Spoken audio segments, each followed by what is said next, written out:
Constantine!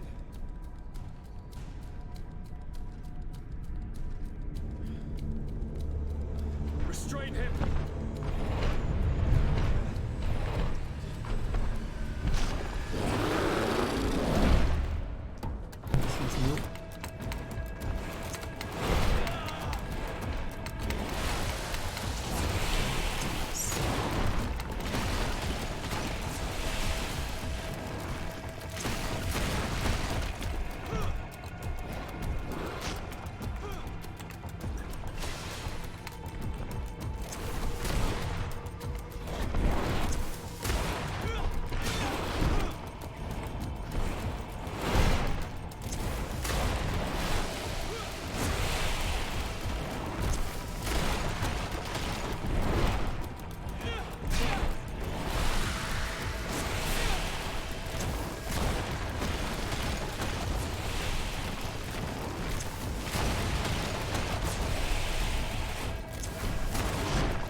Can I please move?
Didn't I put the armor?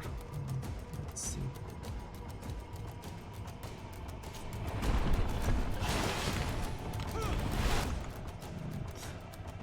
We need armor. What's the hell?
I do not desire your death.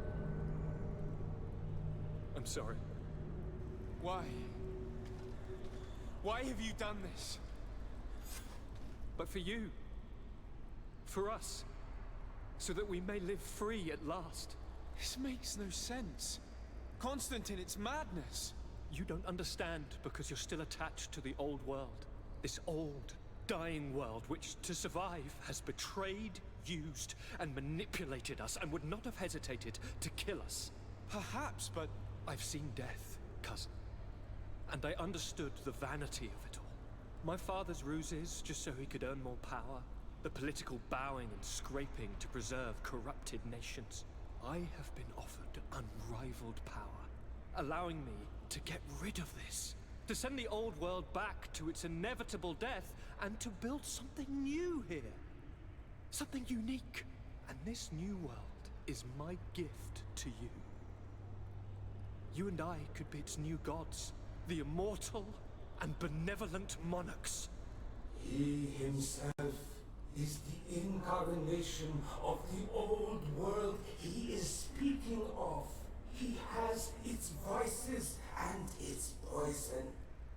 For his own immortality, he's prepared to destroy everything around him, to break millennia of cycles.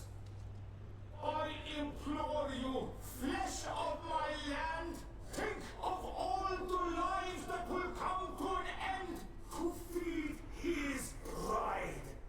Don't listen to this old god. He's like all the others, after all, clinging to life. All you have to do is to bind yourself here, with me. And we will be gods together, forever.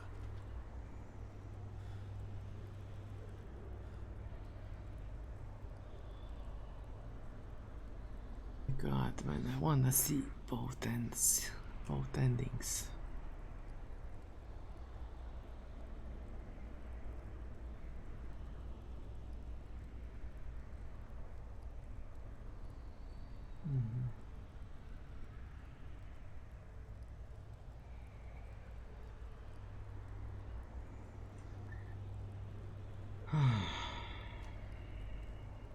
I wanna see the other end also.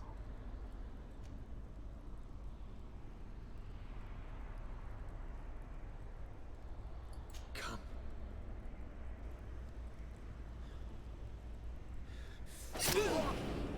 Oh, what a shame.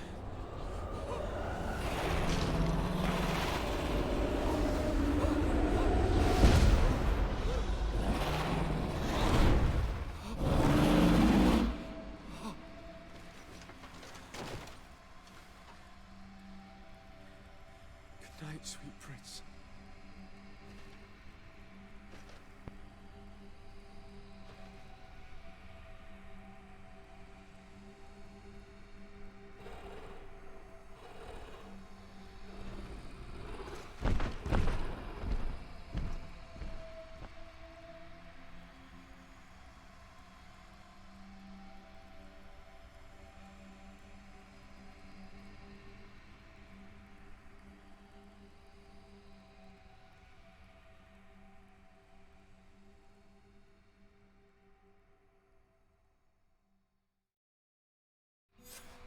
After the fall of Constantine, my young student managed to establish stronger links between the old nations and the natives. Some of their donegada were even invited to the continent, and with their help, it slowly became a land filled with life again. And for the first time in a long while, the number of cases of the Malichor is decreasing. Those who bravely fought at Dor had Gennadu were celebrated everywhere. After all, if it weren't for this unlikely alliance, the island would have fallen into Constantine's greedy hands. This victory allowed Siora to become the Mal of her village, but she often leaves to be reunited with the one she believes to be her soulmate. Sieglinde took Kurt as an advisor, but he insisted on keeping his place alongside his former student and friend, watching his back, as he always had, Afra set aside her weapons and went back to her research on the native culture and flora of the island. It is said that she is even writing a book with the help of Dunkas's clan when not visiting her friends. For his bravery, Vasco was awarded the rank of commander. He now travels the sea at the head of a whole fleet, but he often comes back to visit his brother-in-arms. Petrus's ambitions have finally been fulfilled. He obtained the much-coveted title of Cardinal. Despite the responsibilities implied by such a title, he still sometimes visits the one he calls his child. Despite the help Ulan received, which allowed him to restore the importance of the seaside Nemeus, he still had to renounce the role of Marl as he faced the contempt of the other clans. Her friendship with Aranaxe helped Deirdre to overcome her reticence. She willfully accepted to follow the orders of her new High King. Dunkas and his people spent a lot of time with savants and theologians. Patiently, they shared their knowledge of the Earth and learnt new techniques from one another, and in so doing, they restored balance between the New World and the Old. Following the investigations revealing the horrifying practices of Dr. Asili, the Alliance changed their methods and even appointed an ethics council to oversee the work of its scholars. The public revelations of Saint Matthias's life led to a deep change in Teleme. The Ordo Luminis was dismantled for good, and the missionaries' purpose is now to establish dialogue rather than conversion. Aware that their culture of secrets would lead them to their demise, the Nords changed their methods. They welcomed numerous new recruits amongst them, notably natives. Under Sieglinder's control, the Guard returned to the honorable values that had made its reputation. And they did so all the more easily now that their shadiest members were out of the picture.